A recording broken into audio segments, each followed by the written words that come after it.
그 담임 목사님을 통해서 제가 소개를 받았는데 어떻게 보면 여러분 앞에 너무나 부끄럽습니다.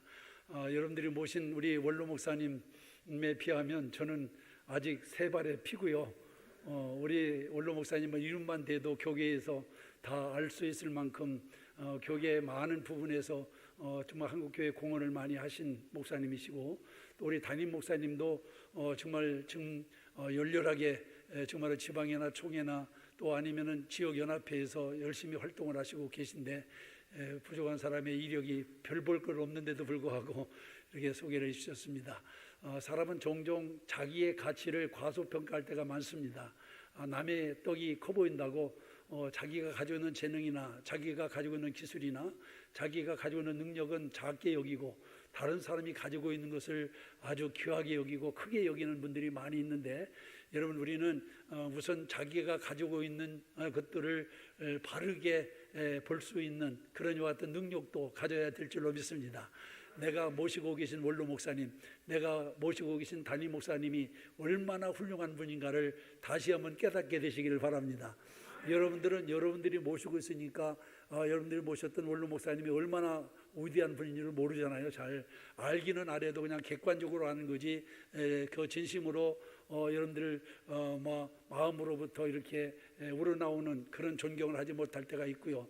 또 여러분들이 모신 담임 목사님이 얼마나 훌륭하신 분인가를 종종 우리는 이렇게 잃어버리고 살 때가 많은데, 여러분, 남의 떡 아무리 커봤자 나에게 아무런 유익이 되지 않습니다. 내가 먹을 떡이 소중하거든요. 내가 모시고 있는 원로 목사님, 내가 모시고 있는 담임 목사님이 중요한 겁니다, 여러분. 그렇기 때문에 여러분, 저야 뭐 1시간 강의하고 가면은 끝나겠습니다만은, 여러분, 원로 목사님은 한평생 교회를 위해서 몸바쳐 헌신하셨고, 또 이제 담임 목사님이 원로 목사님의 대를 이어서 이 교회를 위해서 정말 모든 것 다 바쳐 헌신하는데, 우리 목사님들의 이와 같은 진가를 알아주는 여러분들이 되시기를 바랍니다. 여러분, 재직 세미나, 중직 세미나라고 하는 것이 무엇일까요? 제가 여러분 곰곰이 생각을 해봤습니다. 이 중직 세미나 혹은 재직 세미나라고 하는 것은 중직이 또 재직이 자기 자리를 찾아가도록 도와주는 것이 중직 세미나예요. 또 여러분, 단 재직 세미나입니다. 그러니까 여러분, 우리가 자기가 하나님께로부터 이 막중한 사명을 받았는데도 불구하고 이 사명의 자리를 올바로 인식하는 사람이 많지가 않아요. 그렇기 때문에 내가 받은 직분을 우습게 여기고, 내가 받은 직분을 일단 대수롭지 않게 여기고, 또 그러다 보니까 그 직분에 충실하지도 못하고 충성하지도 못하는 이런 분들이 많이 있어요. 그렇기 때문에 이런 중직 세미나나 재직 세미나라고 하는 것은 내가 받은 사명이 얼마나 귀한 것이고 그 자리에 서 있는 것이 얼마나 하나님 앞에 영광스러운 것인가를 깨닫게 해서 그 사명으로 돌아가게 하는 것, 이게 중직 세미나고 재직 세미나인 줄로 믿습니다. 그래서 저는 여러분, 다른 얘기 많이 할 수 있습니다만은 여러분들이 여러분들의 사명의 자리로 이와 같이 되돌아갈 수 있도록, 그래서 여러분들이 하나님께로부터 받은 사명이 그게 어떤 자리든지 간에 그 자리에서 충성할 수 있는 사람들이 되도록 돕는 것이 제 사명이라고 생각을 합니다. 여러분, 저는 우리 교육자회에서 교육자들에게 종종 그런 말을 합니다. 교육자와 평신도는 어떻게 다르냐? 분명 다르죠. 여러분, 목사님과 평신도가 다른 것은 사실입니다. 그런데 어떻게 다르냐? 목사님과 전도사님들은 여러분, 이 축구로 말하면은 여러분, 감독과 코치입니다. 감독과 코치가 하는 일이 뭐예요?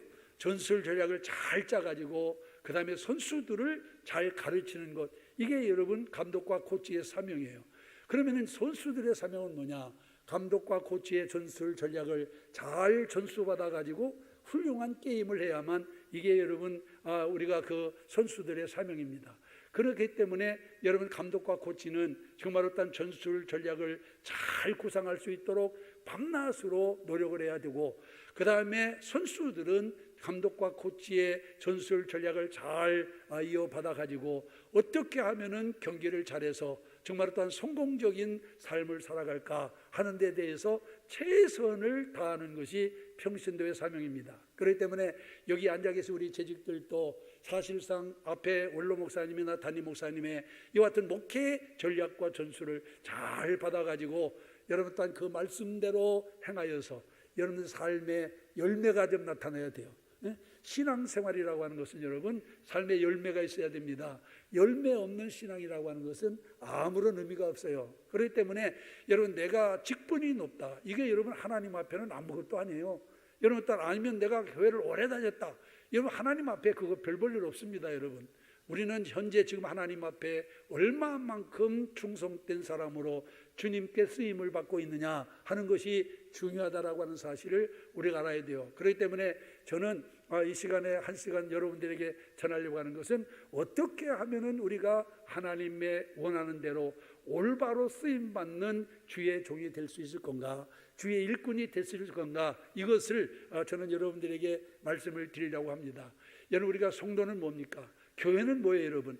이 교회는 하나님의 특별한 목적을 위해서 부르심을 받은 사람이 성도고, 또 그 부르심을 받은 사람들이 함께 모여서 공동체를 이루는 것이 교회입니다. 그렇기 때문에 저나 여러분들은 다 하나님께로부터 부름을 받았다. 믿습니까? 하나님께로부터 부름을 받았다. 할렐루야. 하나님께로부터 부름 받았어요. 여러분 혹시 청와대 갔다 오신 분 있습니까? 대통령의 부름을 받고 뭐 상을 받으러 갔든 칭찬을 받으러 갔든 대화를 하러 갔든 청와대에 들어갔다 온 분이 있냐 그 말이에요. 아마 여러분들 가운데 청와대에 다녀온 사람이 뭐 있을런지는 모르겠습니다만은 있어도 그렇게 많지는 않을 것입니다. 그런데 여러분 청와대에 들어갈 때 여러분 대통령이 나에게 또한 상을 주기 위해서 부르셨다 할 때 얼마나 설레겠습니까? 아마 밤잠도 제대로 자지 못할 거예요. 근데 저와 여러분들은 누구로부터 부름을 받았어요? 하나님으로부터. 하나님이 어떤 분입니까? 저 하늘도 만드시고 이 땅을 창조하시고 전지전능하신 하나님으로부터 부름을 받았어요. 할렐루야. 여러분 흥분되지 않습니까? 적어도 여러분들이 교회에 나오려면 주일을 그렇게 기다려야 되는 것이, 여러분 주일을 기다리는 이와 같은 성도들의 마음은 내일 내가 하나님 성전에 가서 주님을 만난다라고 하는 이런 벅찬 감동이 있어야 되는데, 여러분 이런 감동 가지고 교회에 나와서 여러분 우리가 정말 하나님 앞에 예배 드려보세요. 여러분 상황이 달라져 버려요. 왜 은혜를 못 받습니까? 여러분 뭐 목사님 설교가 은혜가 없어서 우리가 은혜를 못 받습니까 여러분? 아니에요. 우리 마음 먹기에 달려있는 겁니다. 마음 먹기에 달려있는 거예요. 그렇기 때문에 적어도 여러분 하나님께로부터 부름을 받아 하나님을 만나러 하나님 존존에 나가는데, 여러분 우리가 정말로 설레는 마음으로 기다리는 마음으로 나가면 하나님께서 우리에게 큰 은혜를 주시지 않을까요? 저는 늘 그렇게 생각합니다. 그런 마음 가지고 하나님 앞에 나와 보세요. 그런 마음 가지고 주의를 해보세요. 아무리 힘든 일도 힘들지 않아요. 아무리 어려운 것도 어렵게 느껴지지 않습니다. 그런데 우리는 자기 중심이 돼가지고 마지못해 도살장에 끌려가는 소처럼 마지못해 끌려가니까 은혜도 안 되고 힘만 들고 1시간 설교 듣는 시간이 그냥 졸음만 와가지고 계속해서 딴짓만 하고 있는 이런 경우를 우리가 많이 보게 됩니다. 그러므로 이제 오늘 우리는 내 자신이 하나님께로부터 부름을 받고 하나님께로부터 그 적든 크든 이 사명을 받았다라고 이렇게 인정을 해야 될 줄로 믿습니다. 그러면 하나님이 왜 우리를 부르셨느냐, 그 이유를 알아야 되잖아요. 오늘 여기 본문에서 13절에 보니까 여러분 뭐라고 말씀하고 있어요? 12절에 보니까 이는 성도를 온전케 하며, 한번 따라하세요. 온전케 하며 봉사의 일을 하게 하며 그리스도의 몸을 세우려 함이라. 여러분 여기 중진이 또 하나는 재직이 감당해야 할 일이 3가지 분명하게 얘기하고 있어요. 그 중에 첫째가 바로 뭐냐? 오늘 성도를 온전케 해야 된다. 2번째는 봉사의 일을 해야 된다. 그리고 3번째는 오늘 여기 보니까 하나님의 그리스도의 몸을 세우려 합니다 하고 이와 같이 여기 말씀하고 있는 것을 보게 됩니다. 여러분 그리스도의 몸을 세운다라고 하는 것은 하나님의 교회로 풍성케 해야 된다. 다른 말로 말하면 하나님의 교회를 성장시켜야 된다, 부흥시켜야 된다, 이렇게도 우리가 이해할 수 있는 그런 말입니다. 여러분 교회 성장은 그렇기 때문에 하나님의 뜻입니다. 하나님의 또 명령이기도 해요. 그렇기 때문에 이 하나님의 뜻, 하나님의 명령 수행하기 위해서 하나님의 교회가 여기 세워진 줄로 믿습니다. 여러분 교회를 왜 세웠어요? 여러분 이 땅에 하나님의 교회를 왜 세웠습니까? 예수만 믿기만 한다면 집에서는 못 믿을까요? 여러분 집에서 못 믿어요? 요새 코로나19로 인해서 사회적 거리두기로 여러분 또한 교회 인원이 제한되다 보니까 성전 예배가 제한되다 보니까 집에서 영상으로 예배 드리잖아요. 어떤 분들은 집에서 영상으로 편안하게 예배 드리니까 이거 여기가 좋사오니 그래가지고 예배가 이 코로나19가 끝나고 난 다음에도 30% 정도는 교회에 나가지 않겠다. 그래서 물었어요. 그럼 교회 안 나가면 예수 믿는 사람이 어디서 어떻게 예배를 드리려고 그러냐 그랬더니 영상으로 드리면 되잖아요. 이렇게 기독 공부해 보니까 앙케이트 조사를 했는데 거기에 그렇게 나와 있어요. 이 코로나가 끝나도 교회 안 나올 사람은 안 나옵니다. 지금 학자들은 대개 한 20%에서 30%는 교회 출석을 못하게 될 것이다. 각자 자기 집에서 영상으로 예배를 드릴 것이다. 이렇게 보고 있어요. 그런데 하나님이 교회를 세우신 목적이 뭐라고 그랬습니까? 여기 분명히 목적을 말씀하고 있는데 하나님의 교회를 바로 세워 성장시키게 하기 위해서 하나님이 여기에 교회를 세우시고 또한 이렇게 목사님들을 세우시고 전사님들을 세우시고 그 다음에 우리 장로님, 권사님, 안수집사님, 집사님들을 세워서 하나님의 교회를 섬기게 했다라고 하는 사실을 우리가 기억을 해야 될 줄로 믿습니다. 그래서 적어도 교회가 이 사명이 있는데 이 목표를 달성하기 위해서 뭐가 필요합니까? 조직도 있어야 되고 이 목표를 달성하기 위해서 재직도 존재하는 거예요. 그래서 재직은 감투가 아닙니다, 여러분. 어떤 분들은 집사 직분 땄어? 장로 직분 땄어? 이렇게 그게 무슨 여러분 벼슬이라고 그 직분 따는 게 아니에요. 이것은 여러분 또한 하나님께서 내게 주신 사명이요. 여러분 우리가 직분이라고 하는 건 감투도 아니고 그것이 여러분 무슨 출세의 증거도 아닙니다. 오히려 사명이라고 하는 것은 여러분 우리가 어찌 보면은 우리가 이것은 내 자신을 희생해야 되는 그와 같은 것이라고 하는 사실을 우리가 분명히 기억을 해야 됩니다. 여러분 교회는 이중적인 구조를 가지고 있습니다. 그리스도의 몸이라고죠. 교회를 그리스도의 몸이라고 하는데 이 그리스도의 몸이라고로서 생명체, 그래서 생명체인 동시에 여러분 교회도 사람이 모인 것이잖아요. 그래서 사람의 모임인 조직체예요. 그래서 생명체와 조직체가 함께 결합되어 있는 것이 바로 교회입니다. 그렇기 때문에 건강한 교회를 세우기 위해서는 어떻게 되느냐? 생명체로서의 영적인 성장과 조직체로서의 인적 성장이 병행해야만 그 교회는 건강한 교회, 성장하는 교회가 될 수 있는 거예요. 그래서 생명체를 위한 사역과 조직체를 위한 사역 모두 성공해야만 그 교회는 건강한 교회, 그 교회는 성장한 교회라고 이렇게 말할 수 있습니다. 여러분, 그러면 생명체를 위한 생명체를 위한 사역을 뭐라고 합니까? 생명체를 위한 사역을 영어로는 미니스트리라고 그래요. 미니스트리라고 하는데 그리고 조직체를 위한 사역을 우리는 흔히 비즈니스라고 합니다. 그런데 대부분의 많은 사람들이 생명체로는 이해를 하는데 비즈니스, 조직체로서의 교회를 이해하지 못하는 사람이 많이 있어요. 물론 여러분 사역은 다릅니다. 생명체로서의 미니스트리 사역은 그 강조하는 것이 뭐냐? 생명입니다. 한 영혼이 천하보다도 귀하다고 그랬잖아요. 그러니까 한 영혼이라도 이 울타리 밖에 있는 저 영혼들을 한 사람이라도 더 데려다가 여기다 채우는 일을 해야 됩니다. 이게 미니스트리예요. 그래서 이 미니스트리의 사역은 생명과 친교와 성장을 강조하고 있어요. 그러면 비즈니스 사역은 뭐냐?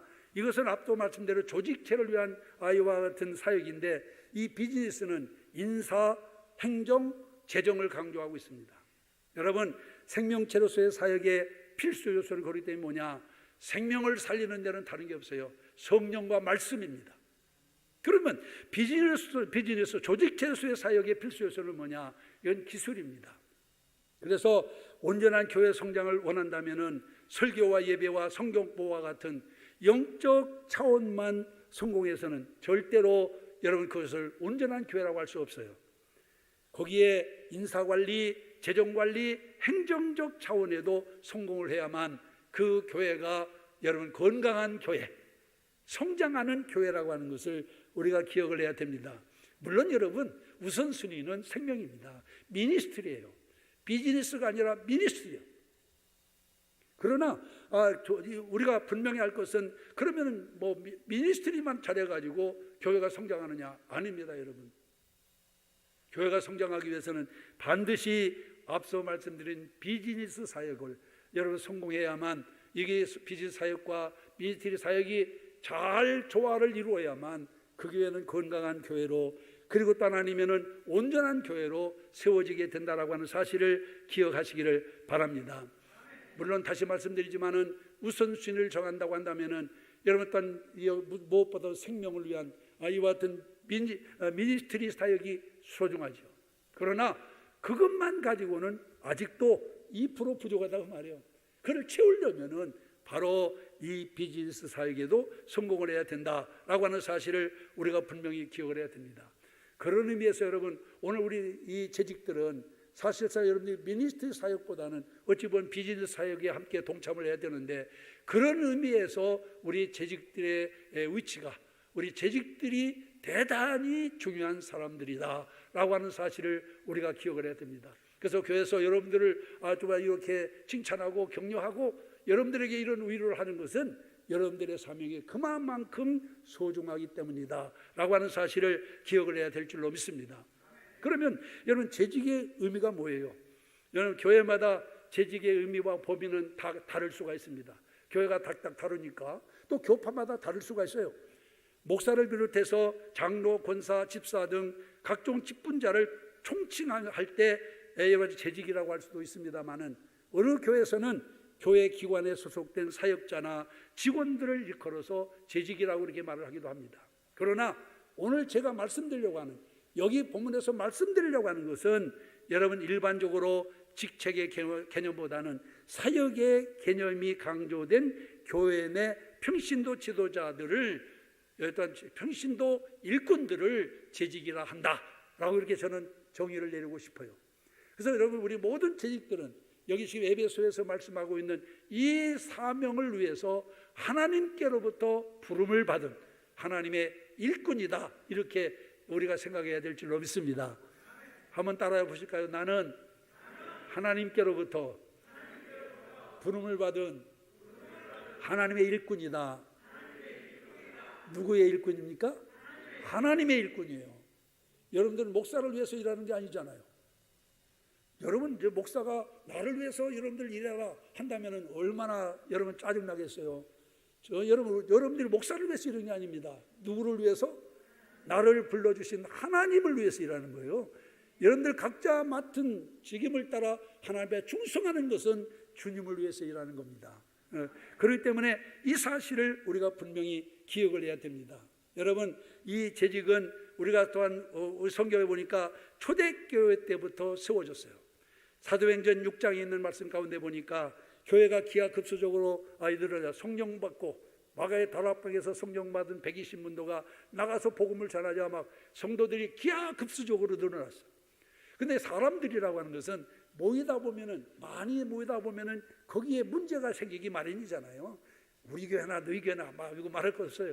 우리 교회만 문제가 있는 게 아니고 뭐 여기도 내가 볼 때는 그런 문제들이 생기게 돼 있어요. 초대교회도 마찬가지예요. 성도들이 기하급수적으로 늘어나다 보니까 예기치 못한 그런 문제가 생겨나기 시작했습니다. 가난한 사람들을 구제하는데 거기서 시비가 발생을 했어요. 그런데 여러분, 사도들은 사실상 하나님의 말씀을 전하고 기도하는 일에 전념해야 되는데, 교회 앞에 문제가 생기다 보니까 이 사도들이 그 문제 수습으로 다니느라고 자기들의 본분을 제대로 감당하지 못하잖아요.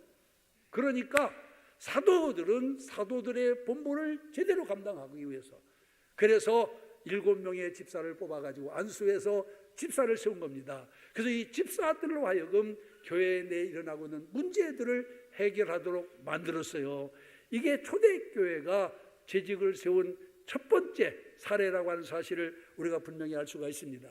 그래서 여러분 또한 말씀 전하고 기도하는 일에 사도들은 전념을 하게 하고, 그 밖에 다른 일은 이와 같은 이 재직들이 맡아서 해옴으로써 초대교회가 잘, 아까도 말씀드린 미니스트리 사역과 그 다음에 비즈니스 사역이 잘 이루어져서 놀라운 부흥과 성장을 이루게 된 것을 믿으시기를 바랍니다.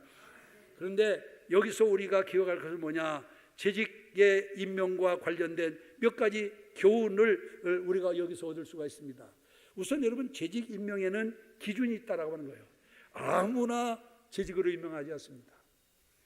그렇기 때문에 거기에 따른 기준이 있어요. 우리가 사도행전 6장 3절에는 말씀해 보니까 7명의 집사를 세울 때 어떻게 했어요? 성령과 지혜가 충만하며 사람들에게 칭찬을 받는 사람. 아무나 집사가 되는 게 아니잖아요. 아무나 재직이 되는 게 아니에요. 누가 재직이 된다고 그랬어요? 오늘 여기 보니까 성령과 지혜가 충만하고 그 다음에 사람들에게 칭찬을 받는 자. 할렐루야. 이게 재직이에요. 그래서 여러분, 우리 오늘 여기 모인 우리 중직들, 재직들 잘 한번 생각해 봐야 됩니다. 우리가 정말로 성령으로 충만하고 지혜가 충만하고 그리고 사람들로부터 칭송받느냐. 여러분, 재직들은 누구보다도 목사도 마찬가지겠습니다만은 다른 사람으로부터 여러분 우리가 욕은 먹어도 적어도 비난은 받지 말아야 돼요. 그래서 적어도 어디를 가든지 정말 또한 예수 믿는 사람으로서 모든 사람에게 귀감이 되는 삶을 살아야 될 줄로 믿습니다.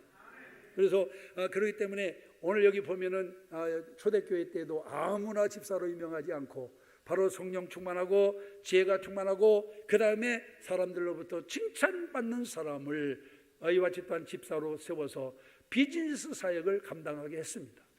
이제 여러분들이 감당해야 될 사명이 바로 이 사명입니다. 목사는 아까 말씀드렸지만은 여기 이제 목사님들은 목사님의 미니스트리 사역을 감당해야 되겠지만은 여러분들이 사명을 잘 감당해야 됩니다. 그래서 재직을 임명하는 데는 분명한 목적이 있습니다. 그 목적이 뭐냐? 첫째는 목회자로 하여금 편안하게 목회 본연에 이와 같이 또한 기여할 수 있도록 하기 위해서 사도들이 사도의 사명, 말씀 전하고 기도하는 일에 전념하게 하고 나머지 일들을 재직들이 감당하기 위해서 재직을 세우는 거예요. 그렇기 때문에 우리가 각자 여러분 우리는 정말 일단 자기가 교회를 바로 세워서 그러기 또한 목회자를 편안하게 만들어줘야 되는데 제 경험을 놓고 보면은요, 목사의 속을 썩이는 것은 여러분 직분 없는 평신도가 아니에요. 직분 있는 사람들의 속을 썩이네요. 이 사람들이 정말 어떤 누구보다도 정말 목사님의 목회를 잘 협력해 줘야 되는데 목사님의 목회를 협력하기 고사하고 자꾸 다리를 붙잡고 늘어지니까 이게 보통 문제가 아니에요. 그래서 저는 그렇게 생각합니다. 재직이 100명이면 시어머니가 100명이고 재직이 200명이면 시어머니가 200명이야. 거기다 신경 쓰면 되겠어. 다른데 지금 말씀 전하고 기도하는데 전념해도 모자란데 교인들 이 권사가 삐져서 거기 가서 달래주면 저 권사가 또 삐지고 이 집사 가서 달래주면 저쪽 집사가 또 야단내고 여기 쫓아다니다가 설교 준비도 제대로 하지 못하고 신방도 제대로 하지 못하고 그러면 되겠냐 그 말이지. 우리는 절대로 다 같이 한번 따라하세요. 나는 큰 소리로 따라 나는 절대로 목사님의 누가 되는 재직은 되지 않겠습니다. 아멘입니까? 그래요. 원래 서울교회는 정말로 소문난 교회니까 우리 원로 목사님 계실 때부터 서울교회는 소문난 교회예요. 그래서 저도 항상 우리 원로 목사님을 본받으려고 노력을 합니다만은 사실상 잘 안 돼요. 그런데 여러분 목회자의 누가 되는 재직은 있으나 마나 아예 없는 것만 또 못해. 절대로 목회자의 누가 되는 재직이 되어서는 안 됩니다. 협력자가 돼야 되고 여러분 아론과 훌처럼 모세가 기도하다가 힘들어서 팔이 내려오면 가서 좀 붙잡아 줄 수 있어야 될 거 아닙니까? 그렇죠? 그래요? 그렇지 않아요? 아멘입니까? 붙잡아 줘야지. 그래서 힘을 보태야 하는데 힘을 보태기만 고사하고 목사님의 힘까지 뺏어가 버리면 무슨 힘으로 목회를 하겠어요, 여러분? 그러므로 여러분 오늘 우리는 분명히 알아야 됩니다. 목회자가 목회자의 본연의 사명을 잘 감당할 수 있도록 우리 중직들이 아론과 훌이 되어지기를 주의 이름으로 소원합니다. 그리고 또 하나는 뭐냐? 더 나아가선 교회가 건강하게 성장하게 하기 위해서, 그래서 우리가 재직을 세우는 겁니다. 그래서 교회의 궁극적인 목적이 뭐라고 그랬어요? 앞서 제가 말씀드린 것처럼 교회가 이 땅에 세워진 목적은 하나님의 나라가 확장되는 겁니다. 저 밖에 있는 영혼 하나라도 불러다가 채워서 영혼을 구원하는 일이에요. 우리가 무슨 여기가 여러분 우리끼리 모여서 축제하고 우리끼리 모여서 무슨 교제하는 그런 여러분 뭐 카페가 아닙니다, 여러분. 저 밖에 있는 죽어가는 영혼들을 한 사람이라도 힘을 모아 데려다가 그 영혼 구원해서 하나님 앞에 드리고 하나님 나라를 확장하는 것, 이게 교회의 사명이고 우리 재직들의 사명이라고 하는 것을 믿으시길 바랍니다. 이걸 위해서 하나님으로부터 부름을 받았어요. 이게 우리 사명이야. 교회 부흥 안 되는 게 무슨 목사님 탓입니까? 교회 부흥 안 되는 게 무슨 전사님 탓이에요? 그렇게만 생각하면 돼요. 다 내 탓이요, 내 탓이요. 뭐 목사님도 물론 내 탓이라고 해야 되겠지만 우리 재직들이 다 이것은 내 탓입니다 라고 고백할 수 있어야 될 줄 믿습니다. 하나님, 내 탓입니다. 내 무능함을 용서하시고 나에게 능력을 주시옵소서. 각자가 다 우리가 이렇게 기도하면 하나님께서 어찌 우리에게 은혜를 내려주지 않을까. 그러므로 여러분, 우리가 교회가 성장하지 못하는 것, 우리 모두 각자 우리 재직들이 내 탓이라고 기억하고 정말로 하나님의 은혜를 구하는 여러분들이 되시기를 주님의 이름으로 축원합니다. 그리고 우리 재직들이 가져야 될 그런 의식이 있어요. 적어도 재직이 됐으면 이것만큼은 반드시 가져야 돼요. 그 의식이 네 가지인데 첫째가 바로 뭐냐? 정치의 의식이에요. 정치의 의식. 여러분, 저희 교회는 요람이 나오지 않습니까? 요람의 첫 장에 뭐가 나오냐면 제 인사말이 나오고 신전 메시지가 나오고, 그 다음에 두 번째 장에부터 뭐가 나오냐? 우리 교회 연역이 나옵니다. 연역. 77년도부터 우리 교회가 개척했으니까 개척할 때부터 지금까지 연역을 쫙. 근데 왜 요람에다가 그렇게 많은 페이지를 할애해가지고 여러분 또한 이 연역을 넣느냐? 이유가 있어요, 여러분. 역사를 왜 공부합니까? 저는 여러분 중고등학교 다닐 때 제일 싫어하는 과목이 역사 과목이요. 왜 역사 과목을 싫어했냐? 역사는 맨날 외워야 돼. 몇 년도 몇 월 며칠도 뭐 태종 대세문단제 예선명경이면서 뭐 이거 다 외워야 돼. 난 그런데 외우는 건 나가지고 질색이요. 그래가지고 저는 역사 공부를 별로 많이 그렇게 점수가 좋지가 않습니다. 솔직히 고백해서. 그래서 별로 좋아하지 않아요. 그런데 역사를 제가 이제 목회자가 되어 보니까 역사는 소중한 겁니다. 그래, 왜 역사가 소중하냐? 내 정체성을 키우기 위해서. 내가 어느 나라 그리고 어느 곳에 있는지 자기 자신의 위치를 바로 알려면은 여러분 역사를 모르면 안 되잖아요. 우리 성도들도 마찬가지예요. 여러분들이 자기 정체성을 모르면 여기 나와 앉아 있어도 내가 왜 여기 앉아 있나? 이걸 모르는 거예요, 여러분. 그래서 적어도 중진들은, 재직들은 다른 건 몰라도 여러분 정체의식이 있어야 돼요. 내가 왜 지금 여기 나와 있지? 오늘 이 중직 세미나에 내가 왜 여기 나와 있지?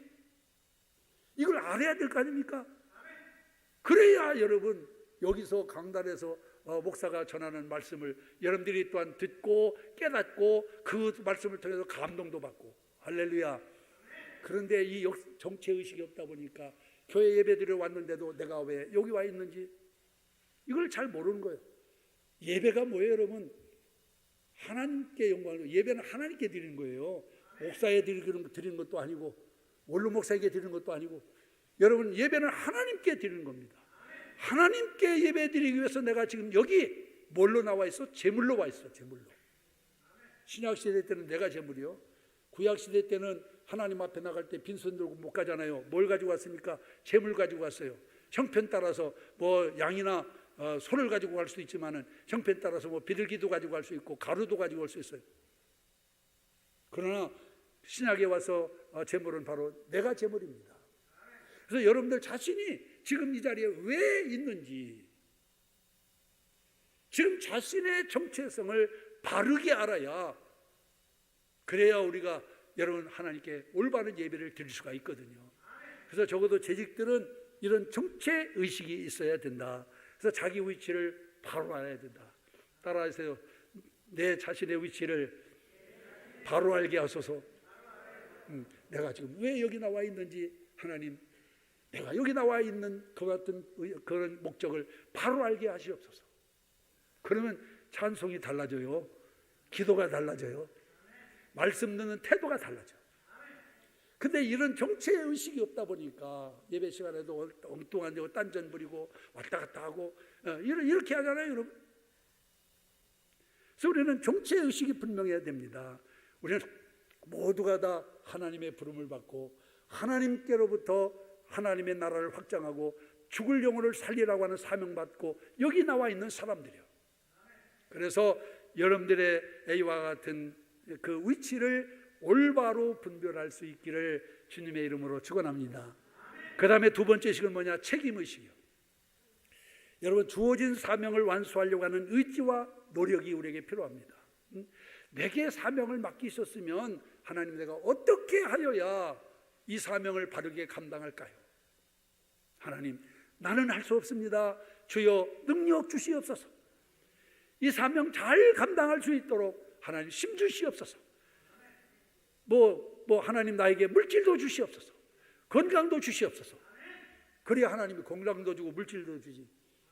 주를 위해서 일은 하지 않으면서 여러분 또 하나님께 복만 달라고 하면 하나님 주시겠어?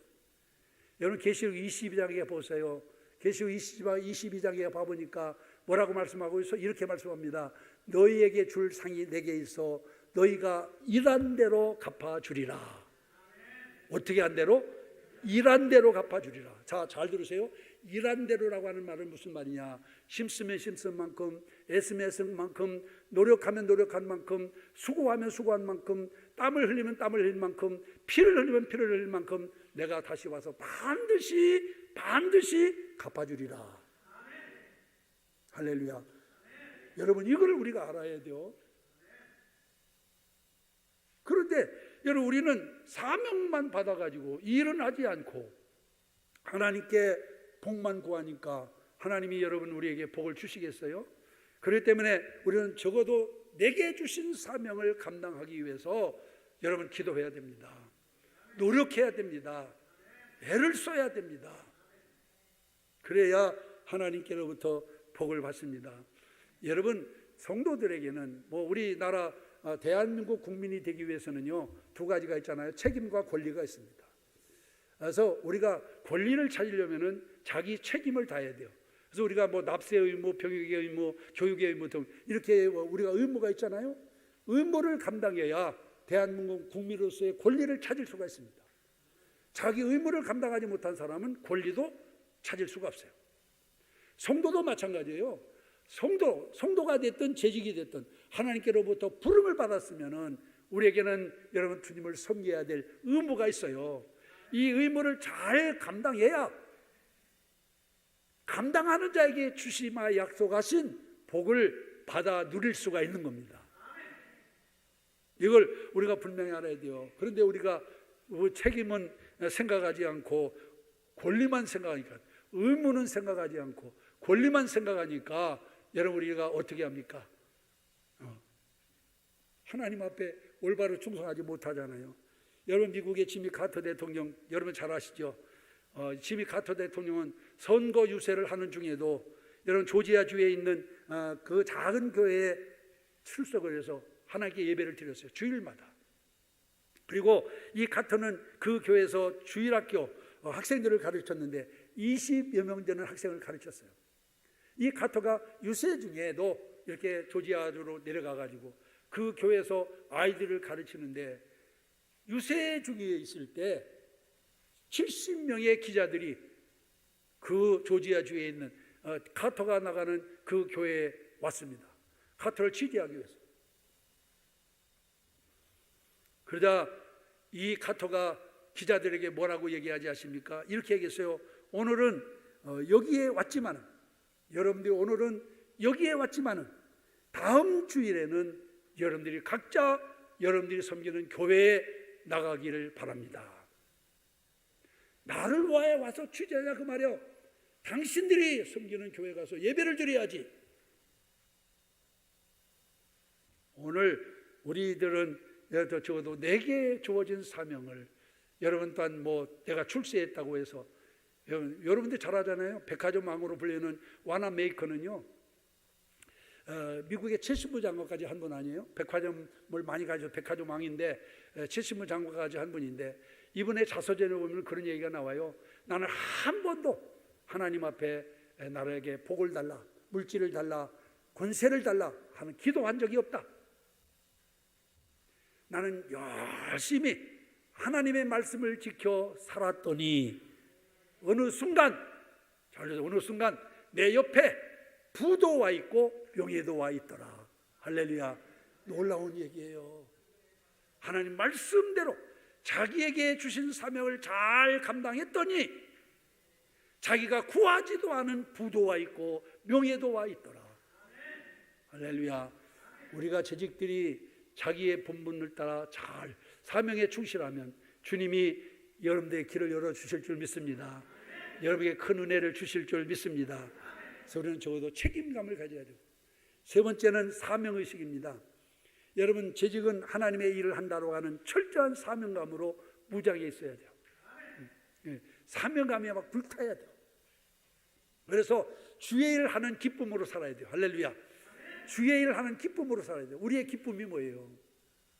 여러분, 목사의 기쁨이 뭘까요? 제가 목사가 됐을 때 우리 사촌들이 16명이나 있는데, 사촌들 16명이 아무도 교회 나가는 사람이 없었어요. 제가 이제 교회를 개척하면서 정말 어렵게 사는 것을 보고, 한 번은 사촌 2사람이 와가지고 밥을 한번 사주면서 나에게 그런 말하면, 사촌은 뭐가 부족해서, 인물도 잘생겼지, 키도 크지, 그다음 공부도 그만큼 했으면 했는데 왜 그렇게 구질구질하게 살아? 저대로 그렇게 얘기하면서 우리 사촌 하나가 무슨 그 무역회사에 자리를 하나 마련해 놨다고, 나더러 목사 그만두고 거기 인천항에 있는 인천항에 있다고 그러고, 인천항에 가서 거기서 직장 다는 게 어떻겠나 하고 나더러 자기 깐에는 나를 위한답시고 그렇게 했어요. 그래서 내가 우리 사촌 형님에서, 형님이 보기에는 내가 우습게 보이고 정말로 딴 이렇게 어렵게 있으니까 제가 굉장히 불행한 사람처럼 보일지 모르지만은 나는 누구보다도 행복합니다. 다 같이 따라해요. 나는 누구보다도 행복합니다. 왜일까요? 나에게 예수가 계시기 때문에, 천국이 있기 때문에. 나는 천국을 기업으로 받을 사람이야. 아니 무슨 무역회사 그게 문제니까 지금 천국을 기업으로 받은 사람이, 무역회사가 그게 대수로워요. 여러분, 세 발의 피만도 못한 거야. 여러분들은 누구보다도 행복한 사람입니다. 성경에 나는 행복자로다. 할렐루야. 우리는 행복한 사람이다. 따라서 나는 행복한 자입니다. 예수 때문에 행복합니다. 적어도 여러분 이렇게 주님 사명을 감당하면서 기쁨으로 감당해야 돼요. 오만상을 쓰면서, 과거에 우리 교회에서 이제 이게 점심 식사를 하는데 조를 짜가지고 이제 이렇게 재직들이 돌아가면서 봉사를 했잖아요. 이것 때문에 한참 동안 얼마나 말이 많았는지 몰라요. 점심을 먹느니 마느니, 나중에 이렇게 가지고 한때는 그 식사하는 것도 그만뒀는데, 그러니까 또 교인들이 그 점수는 안 주고 교회도 안 나오고 그래가지고 또 다시 시작하는데 네가 하라 내가 하라 이래가지고 말았는데, 제가 이제 그때 그런 말씀입니다. 자, 우리가 생각만 바꾸면, 마인드만 바꾸면 얼마든지 행복해질 수 있다. 주님이 여러분들 집에 방문했는데 가만히 있겠느냐? 아마 있는 거 없는 거 다 꺼내가지고 열심히 음식을 준비해가지고 주님 대접할 거 아니에요? 마리아처럼, 마르다처럼. 주님을 섬긴다는 마음으로 섬겨라, 교인들을. 그러면 행복해진다. 그래서 요즘에는 우리 교인들이요, 우리 그 식사 준비하면서 행복해하면서 열심히 일을 하고 있습니다. 여러분의 사명을 짐으로 생각하면 안 돼요. 짐으로 생각하면은 갈수록 무거워져. 여러분, 사명은 짐이 아니야, 복입니다. 할렐루야. 다 같이 따라, 사명은 짐이 아니고 복이다. 아멘이십니까? 복이에요. 복 받는 거 싫어할 사람 있어요, 여러분? 복 받는 거 싫어합니까? 나는 선진국 사람들은 복 받는 거 별로 그렇게 좋아하지 않은 줄 알았어요. 그때는 미국에 가서 집회하고 안수해 주는데 막 줄을 쫙 서서 기도 안수 받으라고, 일본 가서도 집회하고 기도해 준다니까 막 줄을 쫙까지 서가지고, 선진국 사람들도 복은 다 좋아한다니까. 여러분, 사명은 복이에요. 여러분들 기쁨으로 잘 감당하면 반드시 하나님이 복을 주실 줄 믿습니다. 그 다음에 네 번째 의식은 목적 의식입니다. 이런 재직은 자신의 주장과 생각이 아닌 주님의 뜻을 따르기로 결심을 해야 돼요. 그렇기 때문에 하나님께 영광을 돌리고 교회 유익을 위해서 최선을 다해야 됩니다. 적어도 하나님 영광을 위해서는 내가 좀 손해를 봐야 돼요. 내가 좀 손해를 봐야 돼요. 그런데 자기 손해 이만큼도 안 보려고 그냥 하나님 영광 따위는 생각지도 않으면 되겠어요? 제가 우리 교회 개척하면서 우리 집사람한테 당부한 얘기가 하나 있어요. 여보, 다른 데 가면 모르지만 우리 동네에서는 시장을 가도 절대로 깎지 말라. 오히려 더 주면 더 좋지, 달라는 거 절대로 깎지 말라. 왜 그런지 아세요? 혹시라도 그 사람이 저 사람이 신광교회 사모다 그런 거 알면, 야, 신광교회 사모 대단하더라, 그거 뭐 얼마 깎으려고 막 이러더라, 이러면은 전도길 막히잖아. 그래서 제가 우리 사람들은 절대 우리 동네에서는 깎지 말라. 더 주려면 저도 주라도 절대 깎지 말고 다른 데 다 주고 사오고, 다른 동네 가서는 몰라, 뭐 사문지 모르니까 그냥 깎든지 아니면 그냥 뺏어오든지. 여러분, 하나님의 영광을 위해서는 나를 좀 버릴 수 있어야 돼요. 우리 그리스도인들은 반드시 버릴 것이 있어야 돼요. 그래야 얻는 게 있다니까. 나를 버려야 하나님의 영광 받으십니다. 그래서 우리 재직들은 하나님의 영광을 위해서는 나를 좀 버릴 수도 있어야 돼요. 하나님의 영광을 위해서는 주머니도 열어야 돼, 때로는. 하나님의 영광을 위해서는 때로는 자청해서 봉사도 해야 돼요. 그런데 여러분, 인색해가지고 자기에게는 털끝 많은 손해도 보지 않으려고 하고 하나님의 영광이 가려지든 말든 이거 생각하지 않는 것은 재직의 사명이 아닙니다. 그래서 우리는 바로 이와 같은 목적을 이루고자 하는 분명한 의식이 우리들에게 있어야 될 줄로 믿습니다. 오늘 제가 이제 두 타임으로 여러분들에게 말씀을 전하려고 합니다. 이 시간에는 이제 주로 이론적인 거 말씀드리고, 그 다음에 가서는 이제 우리가 실제적으로 그런 사명을 감당하기 위해서 영성을 불어넣는, 영성을 다시 이렇게 경험하는 그런 시간을 가지려고 하는데, 이제 마지막으로 여러분께 당부드릴 것만 드리고 우선 첫째 시간 마치려고 하는데, 우선 여러분, 우리 재직의 사명이 뭐냐, 이것만, 지금도 좀 시간이 오버가 됐는데 다음 시간을 조금 들어도 이건 꼭 전해야 될 것 같아요. 자, 재직의 사명이 뭐라고 그랬어요? 다시 한번 말씀드리면은, 오늘 여기 본문에 보니까 세 가지: 성도를 온전하게 하며, 봉사의 일을 하게 하며, 그리스도의 몸을 세우게 함이라, 그렇게 말씀하고 있어요.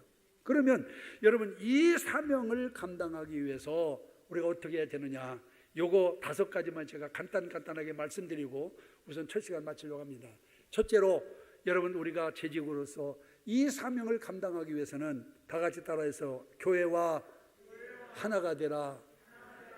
교회와 하나가 되는 겁니다. 여러분, 하나가 되려면 어떻게 돼요? 합치는데, 합하려면 어떻게 합해질까? 나를 포기해야 돼요. 포기해야 돼요. 주님과 내가 하나 되려면 나를 어떻게 돼요? 버려야 돼요. 이게 유순종 목사 말이 아니에요. 예수님 말씀이요.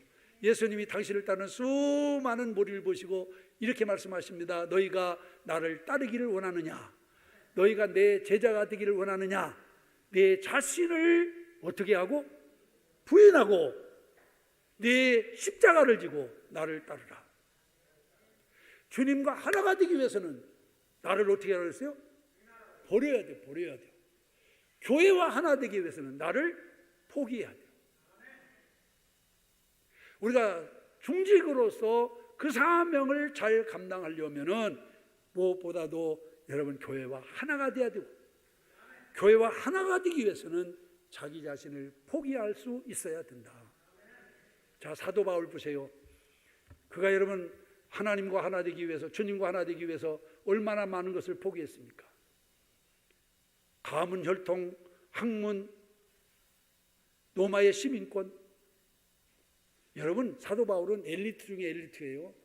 뭐 가문으로 보나 혈통으로 보나 학문으로 보나 뭐 신앙으로 보나 뭘 봐도 여러분 어디를 가든지 1등 국민 대우를 받을 수 있는, 날 때부터 로마의 시민권까지 가지고 태어난 사람 아니요?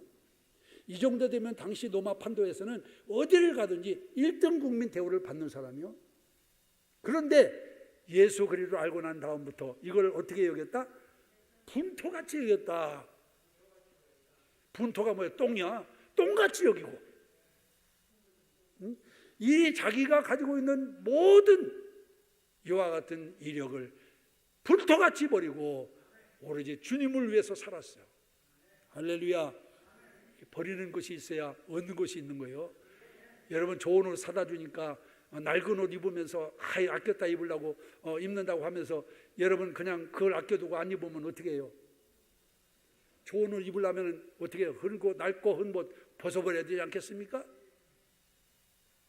이제 우리가 교회와 하나 되기 위해서, 주님과 하나 되기 위해서는 버릴 것이 있어야 됩니다. 거치지 않는 거 다 벗어버리세요. 우리에게 근본적으로 유익되지 못한 거 다 벗어버리세요. 그래서 저 교회와 하나 되고 주님과 하나 되는 여러분들 되시기를 바랍니다. 따라하세요. 예수님과 나는 하나다. 하나님과 나는 하나다. 성령님과 나는 하나다. 서울 순복음교회와 나는 하나다. 아멘이십니까? 이것을 굳게 가져야 돼요. 우리는 하나예요. 하나가 돼야 되는데 이게 막 열로 뭐 100으로 쪼개지면 되겠습니까? 하나가 돼야 돼요. 그 다음에 두 번째는 교회로 평안하게 해야 됩니다. 여러분, 아무리 일을 많이 해도 교회 풍파를 일으키는 재직은 여러분 올바른 재직이 아니에요. 하나님이 재직을 세운 목적이 바로 뭐예요? 여기 본문에 보니까 성도를 온전케 하며 그리스도의 몸을 세우려 합니다. 여러분, 부부가 함께 살면서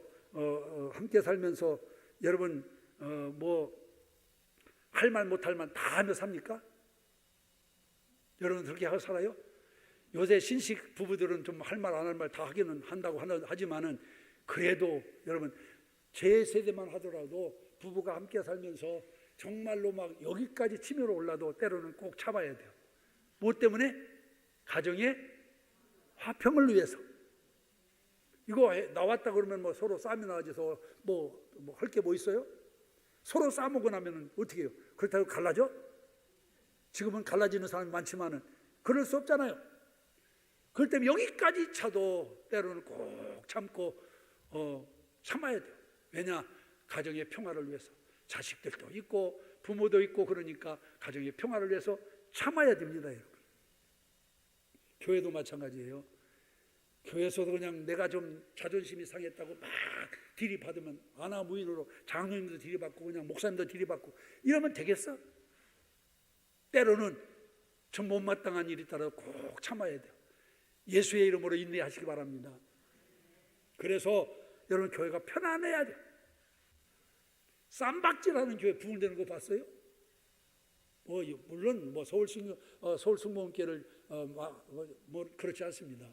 여기는 뭐 제가 원래 총회에서도 모험적인 소문난 원로 목사님 때부터 지금까지 소문난 교회니까 여기는 아니지만은 이런 문제들이 생겨가지고 교회가 이방 사람들에게 얼마나 지금 여러분은 다 아시잖아요. 뭐 방송에도 많이 나오고 뭐 텔레비전에도 많이 나오고 뭐 서울에 있는 모든 교회들.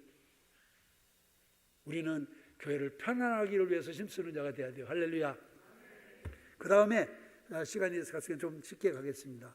하나님의 근심을 공유해야 됩니다. 여러분 우리가 하는 근심은 두 가지가 있어요. 하나는 세상적인 근심이 있어. 세상적인 근심은 성경에 뭐라고 했어요? 뼈도 마르게 한다. 세상적인 근심은 뼈도 마르게. 그러니까 한마디로 말하면 백해무익. 여러분들이 때때로 염려하고 근심하는 일 때문에 밤잠 설친 분들 많잖아요. 그런데 여러분들 그렇게 밤잠 설치면서 고민 근심했더니 다음날 짠짜잔 하고 뭐가 된 게 있어?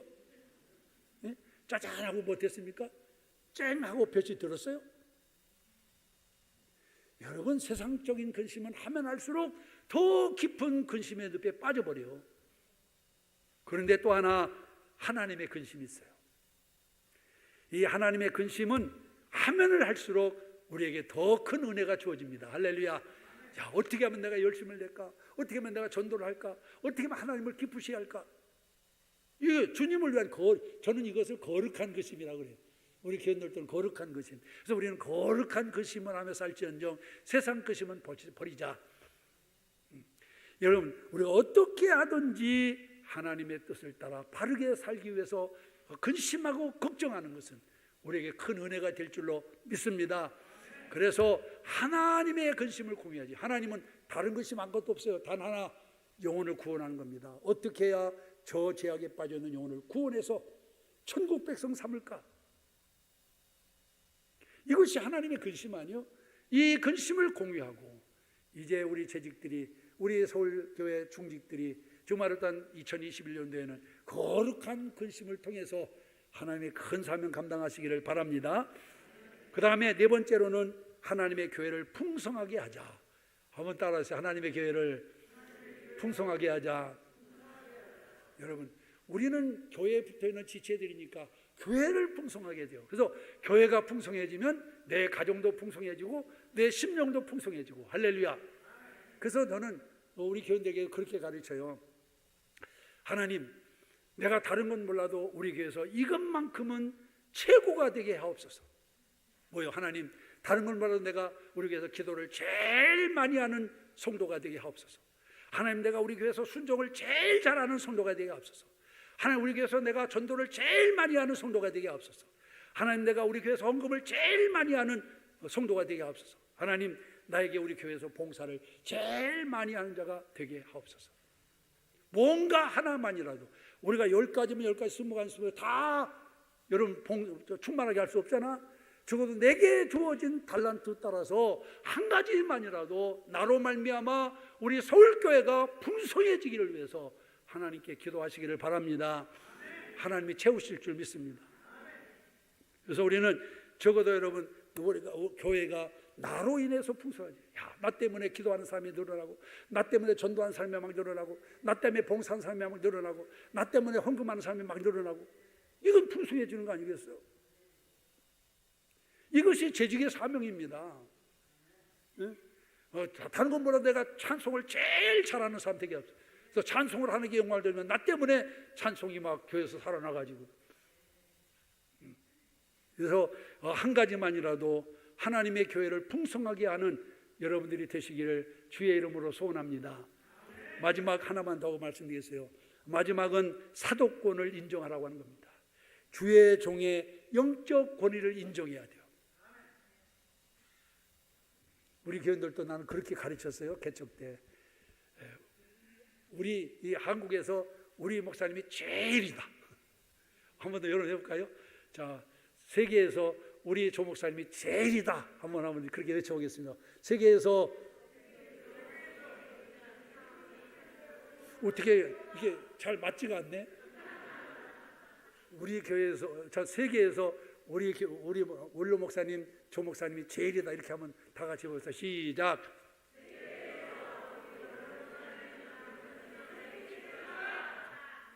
정말이십니까? 그러면 교회 부흥된다니까. 적어도 사도권을 인정을 해야 돼요. 그래서 우리 목사님이 기도하면 반드시 그대로 된다. 또 우리 목사님이 증거하는 말씀은 하나님의 말씀이다. 또 우리 목사님이 축복하면 반드시 복을 받는다. 이거예요. 이런 확신이 딱 있어야 돼요. 그래야 목사님께 기도받을 마음도 생기고 말씀을 들려고 하는 마음, 말씀의 목마름도 생기고 그러지. 목사님의 사도 권위를 무시해버리면 여러분 어떻게 돼요? 그런 역사가 일어나겠어요?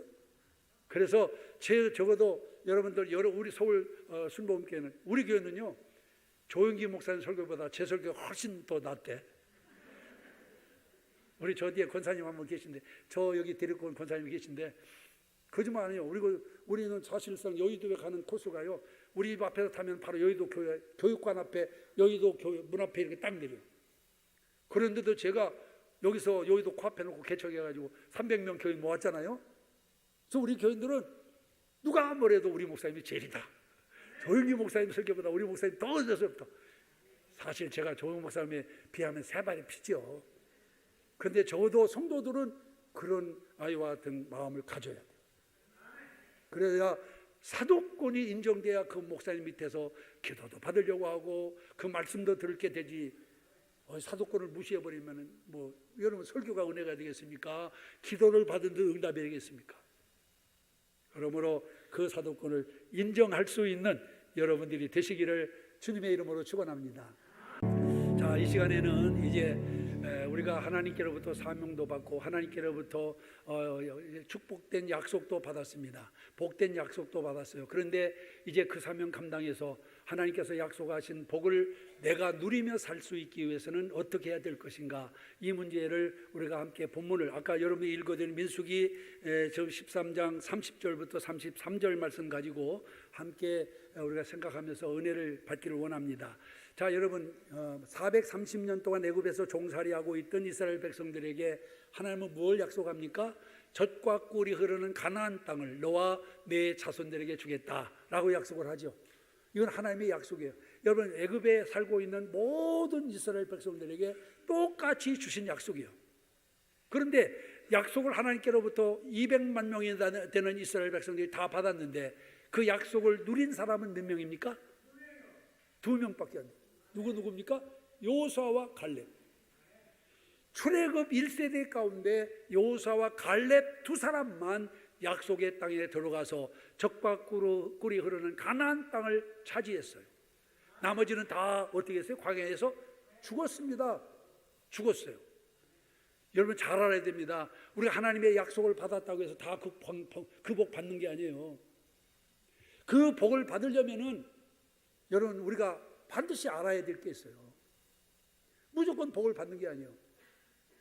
그래서 우리가 하나님의 약속된 복을 누리며 살아야 되는데 약속은 있는데 그 복을 누리지는 못하잖아. 지금 영혼이 잘되고 범사가 잘되고 강건하리라. 하나님을 믿고 그 말씀대로 행하는 사람은 나가도 복받고 들어가도 복받고 떡반죽 그릇이 복을 받고 가축과 토지와 정산이 복을 받고 머리 될 자도 꼴이 되지 않고 위에 있고 밑에 있지 않고 나누어 줄 자를 꾸임받지 않겠다. 여러분 이 복을 받아야 될 거 아니냐 그 말이요. 그런데 우리가 그 복을 누리고 있습니까 지금? 왜 그 복을 누리지 못하느냐? 그걸 우리가 알아야 돼요. 오늘 여기 성경은 이미 민수기 여기 13장에 있는 말씀이 그것을 우리에게 가르쳐주고 있어요. 그래서 우리가 어떻게 하면 약속된 하나님의 축복을 내가 누리며 살 건가, 그걸 여기서 가르쳐주고 있습니다. 여러분 약속된 축복 받기를 원하시면 아멘 하시기 바랍니다. 다 받기를 원하잖아요. 그럼 어떻게 해야 될까? 제가 시간이 없으니까 간단하게 말씀드릴게요. 첫째는 다 같이 따라하세요. 고정관념을 깨쳐라. 약속된 축복을 받으려면 고정관념을 깨쳐야 돼요. 고정관념이 뭐예요, 여러분? 고정관념이라고 하는 것은 옛 생각이 고정되어 가지고, 옛날 생각이 고정되어 가지고 새로운 생각을 전혀 못하는 개념을 말합니다. 어떤 생각이 그냥 다 자기가 묻혀가지고 다른 것을 아예 생각을 못해. 이게 고정관념이에요. 이 고정관념을 깨쳐야 된다 그 말이에요. 사람이 고정관념에 사로잡히게 되면 창의적인 삶을 살 수가 없습니다. 여러분 서커스단에 가보면 큰 코끼리가 가냘픈 여자 조련사의 막대기 하나 가지고 그 조련에 따라서 움직이는 것을 볼 수 있잖아요. 뭘로 보든지 그 덩치 큰 코끼리에 비하면 이 여자 조련사는 정말 코끼리가 코만 한번 흔들어도 이 여자는 그냥 저만큼 나가 떨어질 수 있는 그런 이와 같은 연약한 여자인데, 어떻게 해서 그런 여자가 그런 엄청나게 집덩이만한 코끼리도 막 이 가게 하고 오게 하고 앉게 하고 이렇게 춤을 추게 하고 어떻게 그렇게 할 수 있어요? 이런 코끼리를 잡아다가 조련하는 사람들 말에 의하면은 새끼 코끼리 때 이 코끼리를 잡아온대요. 그래가지고는 큰 쇠사슬로 다리를 묶어가지고 이렇게 큰 나무에다 메우는데요. 그러면 처음에는 이 새끼 코끼리가 그 쇠사슬에서 벗어나려고 애를 쓸 거 아니야? 막 나가려고 하는데 이 쇠사슬이 딱 묶여있으니 가지 못하냐. 아무리 용을 써도 한 발짝도 자기 의지대로 갈 수 없게 되면 어느 시간이 지나면 포기한답니다. 이제 앞으로 가는 걸 포기하는 거예요. 앞으로 나갈 것을 포기하는 거예요. 그때는 쇠사슬을 풀러줘도 거기밖에는 못 가. 자기가 전에 쇠사슬을 묶였을 때 간 곳까지만 갔다가 앞으로는 더 안 가려고 한다니까. 왜? 전에 경험했으니까 아무리 가려고 해도 갈 수 없다는 것을 인식하고 있기 때문에 더 이상 못 가는 거예요. 그리고 여러분, 무슨 재주를 부리게 하는 것도 그것을 먹이를 가지고 그렇게 하고 나면은 먹을 것을 주니까, 자기가 맛있는 아이와 같은 그 간식을 주니까 그걸 얻어 먹으려면은 억지로라도 해야 될 거 아니겠어. 그렇게 조련을 해가지고 훈련을 시켜서 이와 또한 시키면은 코끼리가 막 집채처럼 커졌어도 이 조련사의 말에 따라 움직일 수밖에 없다라고 하는 거예요. 제가 왜 이런 말씀드립니까? 우리가 옛 생각에 사로잡히면은 아무리 예수의 피로 거듭나 새 사람이 되었다 하더라도 옛 생각이 우리를 억누르고 있으면 한 치 앞도 못 간다니까. 말씀을 따라 가지 못해. 말씀대로 행하지를 못해요. 자, 여기 이 말씀 한번 보세요. 지금 여러분, 하나님 없는 이방 나라에서 하나님의 선민인 이스라엘이 400년 동안이나 종살이 했으니까 430년 동안이나 종살이 하면서 여러분, 자기도 모르게 하나님의 선민의식은 온데간데 없이 사라지고 또한 애굽의 문화에 동화되어 가지고 애굽의 문화에 동화되어 버렸어. 바로가 주는 음식을 먹으려면 할 수 없이 그렇게 일을 해야 되고, 바로가 주는 의복을 입으려면 그렇게 시키는 대로 해야 되고, 뭐든지 시키는 대로 해야 먹을 것도 생기고 입을 것도 생기고 살 수 있는 집도 생기지 않아? 그러니까 거기에 관념이 딱 고정이 돼가지고 여러분, 다른 건 생각하지 못하는 거야.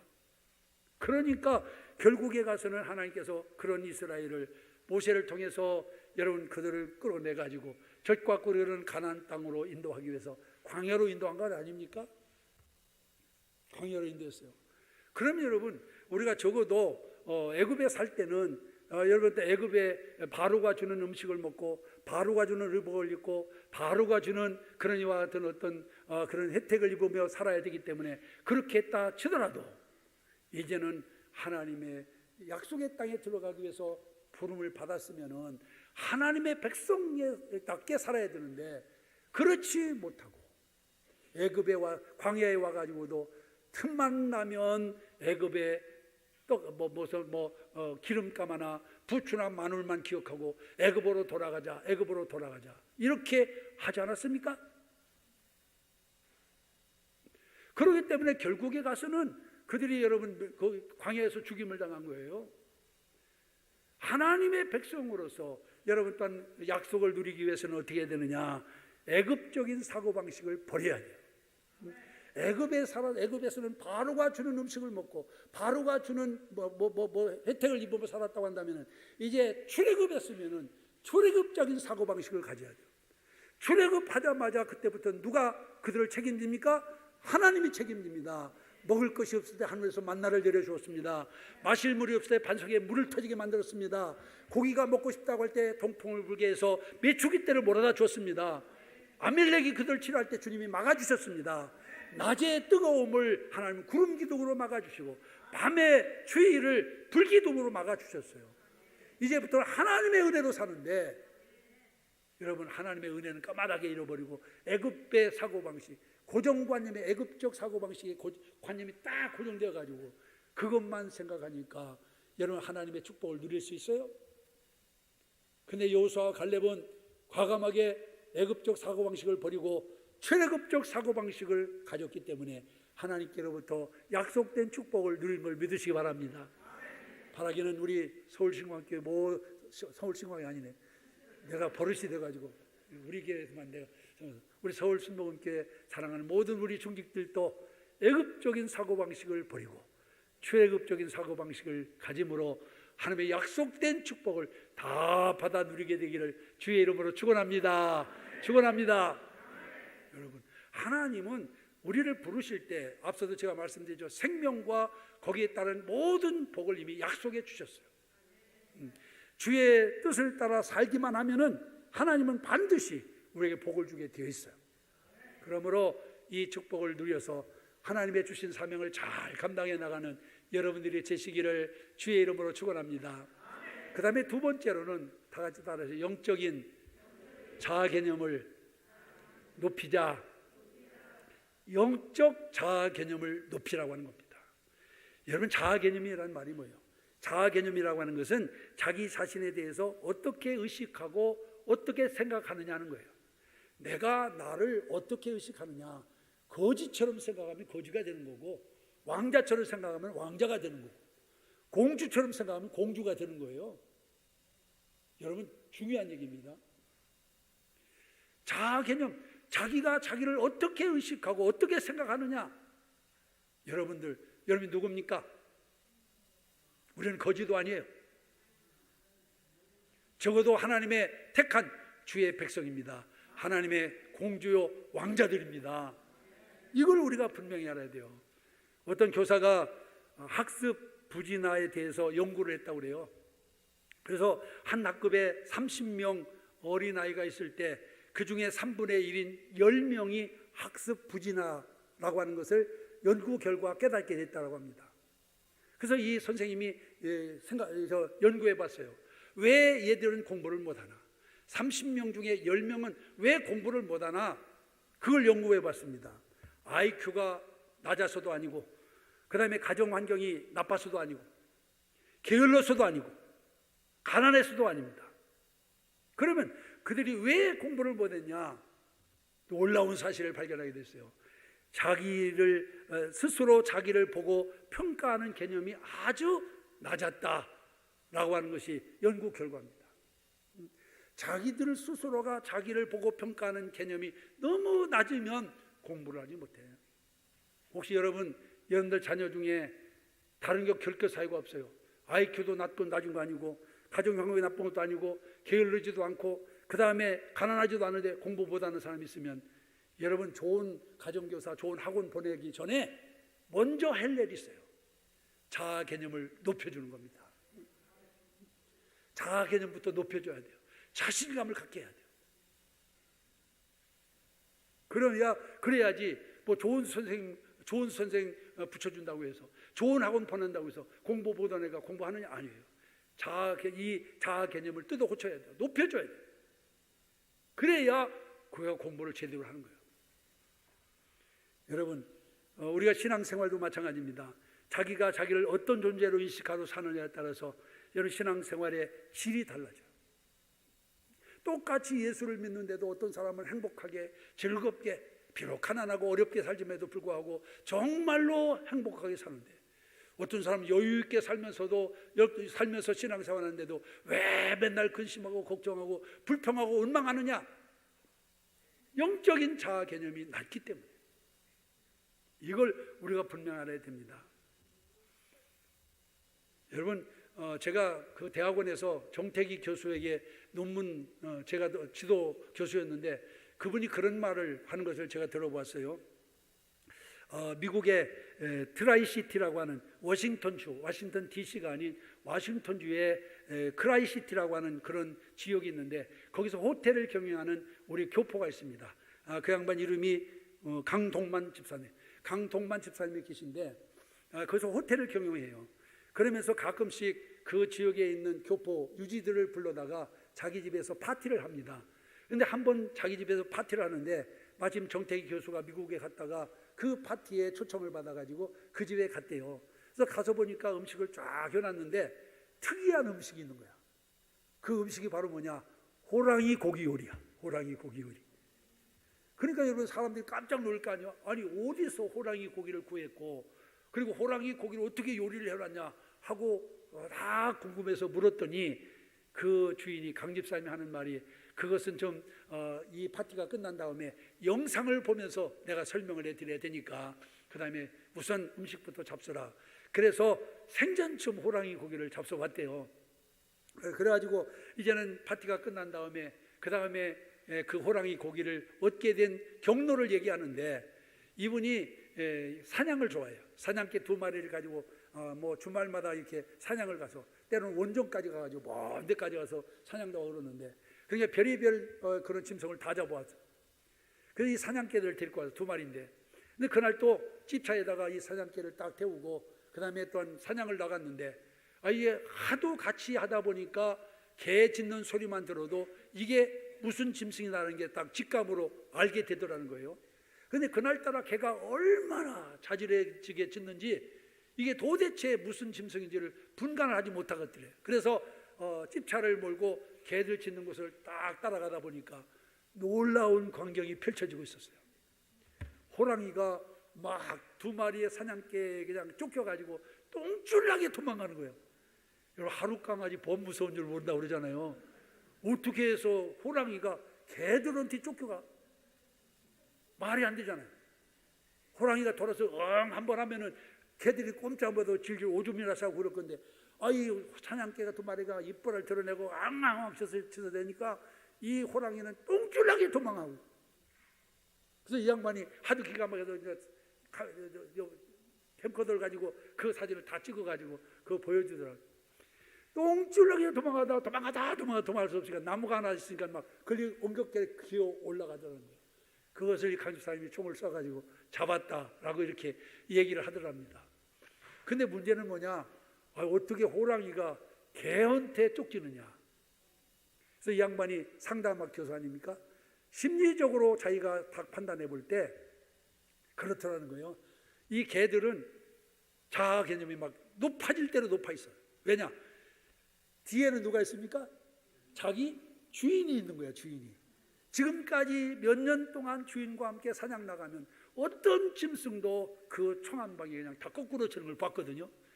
그러니까 이 개들이 그냥 자신감이 딱 생긴 거야. 우리 뒤에 있는 주인만 있으면 그냥 이건 뭐 호랑이가 됐든 뭐가 됐든 이건 무서울 게 없다. 이런 자신감이 생기니까 막 호랑이한테 정말로 막 대니까 호랑이가 똥줄나게 도망가. 여러분, 이마만큼이나 자아 개념이 중요합니다. 여러분, 주님을 섬기는 우리 신앙생활도 마찬가지예요. 여러분, 하나님이 전지전능하심을 믿습니까? 그런데 말로는 전지전능이라고 하는데 우리 생활할 때 보면 하나님이 정말 전지전능하신 분인가? 하나님이 요것 하나도 들지 못하는 아주 무능한 분인가? 이런 생각합니까? 하나님께 대한 절대적인 신뢰, 절대적인 의지를 가지시기를 바랍니다. 하나님이 여러분과 함께 하십니다. 여러분들 힘들고 어렵습니까? 주님이 함께 하십니다. 지금 코로나19 때문에 사업하시는 분, 자영업이나 아니면 중소기업 하시는 분이나 누구나 어렵습니다. 그러나 우리가 기억할 것은 하나님, 힘들고 어렵지만 주님이 계셔서 그래도 나는 힘이 납니다. 이렇게 인식을 해야 돼요. 할렐루야. 주님이 계시니까 내가 이 어려움도 극복합니다. 이런 자세를 가져야 된다 그 말이에요. 그런데 주눅이 들어가지고 믿지 않는 사람마다 다 벌벌 떨면서 그냥 두려워하고 염려하고 교회도 안 나오면서 염려만 하고 앉았고, 그러기 때문에 더 교회 열심히 나가서 기도하고 하나님께로부터 힘 얻어야 될 거 아니겠어? 우리 뒤에 주님이 계신 것을 믿으시기 바랍니다. 그 하나님 의지하시기 바랍니다. 하나님은 전지전능하신 분, 능치 못함이 없는 분, 저 하늘로 만드시고 이 땅을 창조하신 창조주 하나님, 그 하나님이 나의 등 뒤에서 나를 밀어주고 있습니다. 할렐루야. 우리 종직들, 우리 재직들 이거 꼭 기억하시기 바랍니다. 나는 혼자가 아니다. 주님이 나와 함께 하신다. 성령이 나를 도우신다. 하나님께서 내 편이시다. 이걸 의식하시기를 주님의 이름으로 축원합니다. 그 다음에 마지막으로 하나만 더 말씀드리겠습니다. 부정적인 생각을 버려야 됩니다. 여러분, 오늘 본문에 있는 아까 읽어드린 이 민수기 13장에 있는 말씀 보면 여러분 또한 12명의 정탐꾼이 똑같이 가서 적과 꿀이 흐르는 땅을 정탐을 했는데, 그리고 가데스 바네아에 다시 와가지고 모인 이스라엘 백성들 앞에서 보고를 하잖아요. 근데 산모아를 비롯한 10명의 정탐꾼들은 뭐라고 보고합니까? 그 땅에 가봤더니 그 땅이 기름진 땅이면 틀림이 없더라. 사람이 살아가는데 정말로 모든 조건이 잘 갖춰진 땅에는 틀림이 없더라. 눈으로 본 것은 그대로 다 인정을 했어, 이 사람들도. 그런데 그 다음에 문제예요. 그런데 그 땅에는 이미 토착민들, 그 땅에 주인들이 있어가지고 그들은 네피립의 후손이라 키가 장대하고 얼마나 몸이 튼튼한지 그 사람들에 비하면 우리는 메뚜기 같더라. 메뚜기 콤프레스에 걸려버렸는데. 그러면서 그런 사람들과 싸워서 우리는 도저히 이길 수 없으니 그 땅에 들어갈 수 없다. 부정적인 얘기를 했어요. 그러자 백성들이 어떻게 합니까? 땅바닥을 치고 울면서, 여러분 모세를 죽이려고 하잖아요. 그때 여호수아와 갈렙이 앞으로 딱 나서서 뭐라고 말합니까? 아니라 그 땅 그들의 신은 그들을 떠났고 여호와 하나님은 지금 우리와 함께 하시니 지금이라도 올라가면 그들은 우리의 밥이라. 한번 따라해서, 그들은 우리의 밥이라. 여러분 환경에 어떤 문제가 있든지 내 밥인 것을 믿으시기 바랍니다. 그렇게 얘기했어요. 여기서 우리가 정말 우리의 생각이 얼마나 중요한가를, 우리의 눈이 얼마나 중요한가를 깨달을 수가 있어요. 우리 사람들은, 여러분 이 종이 쪽 한 장만 우리 앞을 딱 가려도, 이 종이 쪽 한 장만 딱 이렇게 가려도 앞에 아무것도 안 보여요. 여러분들 전혀 아무것도 안 보이잖아요. 너무나 제한적인 그런 눈을 가지고 있습니다. 그러나 하나님의 눈은 여러분 어떤 장애물도 투시할 수 있는 그런 이와 같은 신령한 눈인 것을 믿으시기 바랍니다. 우리 성도들은 그 눈을 가져야 돼요. 그런 긍정적인 안목을 가져야 될 줄 믿습니다. 사람들 가운데는 별의별 사람이 다 있어요. 평생토록 여러분 또한 성경이 하나님의 말씀이 아니라고 하는 것을 연구하면서 평생을 보낸 사람이 있다니까. 하나님이 천지를 창조했느냐 창조하지 않았느냐, 창조하지 않았다고 하는 것을 증명하려고 평생을 바쳐 연구한 사람이 있다니까. 여러분 그렇게 연구해서 박사 받으면 뭐합니까? 어떤 사람은 밝은 면이 있음에도 불구하고 밝은 면을 보지 않고 어두운 면만 바라보고 절망과 좌절 속에서 살아가는 사람이 있다니까요. 이건 먼 데 있는 사람 얘기가 아니에요. 여기 있는 사람 중에도 많은 사람들이 밝은 것을 보지 않고 어두운 것만 보면서 원망하고 불평하며 사람들이 너무너무 많아. 여러분 눈이 열려야 됩니다. 신령한 눈이 열려야 될 줄 믿습니다. 신령한 눈이 열리면 여러분 어두운 면을 보지 않고 밝은 면을 봐요. 사람도 다 장단점이 있습니다. 그렇기 때문에 정말로 어떤 영이 눈이 열린 사람은 여러분 단점을 보지 않고 장점을 보고, 눈이 어두워진 사람은 여러분 밝은 것 보지 못하고 어두운 면만 보잖아. 모두 게 다 캄캄해. 부정적인 사람은 모두 게 다 캄캄해. 구름이 해를 덮었다고 해서 해가 없어졌습니까 여러분? 일시적인 거야. 구름 거치면 언젠가는 구름을 거치게 되어 있고, 구름 거치면 밝은 태양이 빛납니다 여러분. 이걸 우리가 알아야 돼요. 그래서 우리 재직들은 여러분 신령한 눈을 가져야 돼요. 그래서 어두운 면보다는 밝은 면을 보고 살아야 되고, 부정적인 것보다는 긍정적인 사고방식을 가지고 살아가는 자가 돼야 될 줄 믿습니다. 그래야 여러분 하나님께서 주신 약속된 복을 우리가 다 누리며 살 수가 있어. 그리고 이것을 누리며 살아야 우리가 재직된 사명도 잘 감당할 수 있어요. 그래서 오늘 이제 2021년도 아직 코로나가 정말 어떤 종식되지는 않았습니다만은, 그러나 아무리 힘들고 어려운 때라도 하나님이 함께하는 자에게는 밝은 면이 있을 줄 믿습니다. 그래서 우리 그 서울교회 사랑하는 모든 우리 재직들이 2021년도에는 정말 신실한 믿음을 회복해서 하나님이 주시는 큰 능력 받아서 주의 일을 힘있게 감당함으로 하나님을 영화롭게 하고 주의 종을 기쁘게 하고 하나님의 교회가 큰 부흥을 이루게 되기를 주의 이름으로 축원합니다. 축원합니다.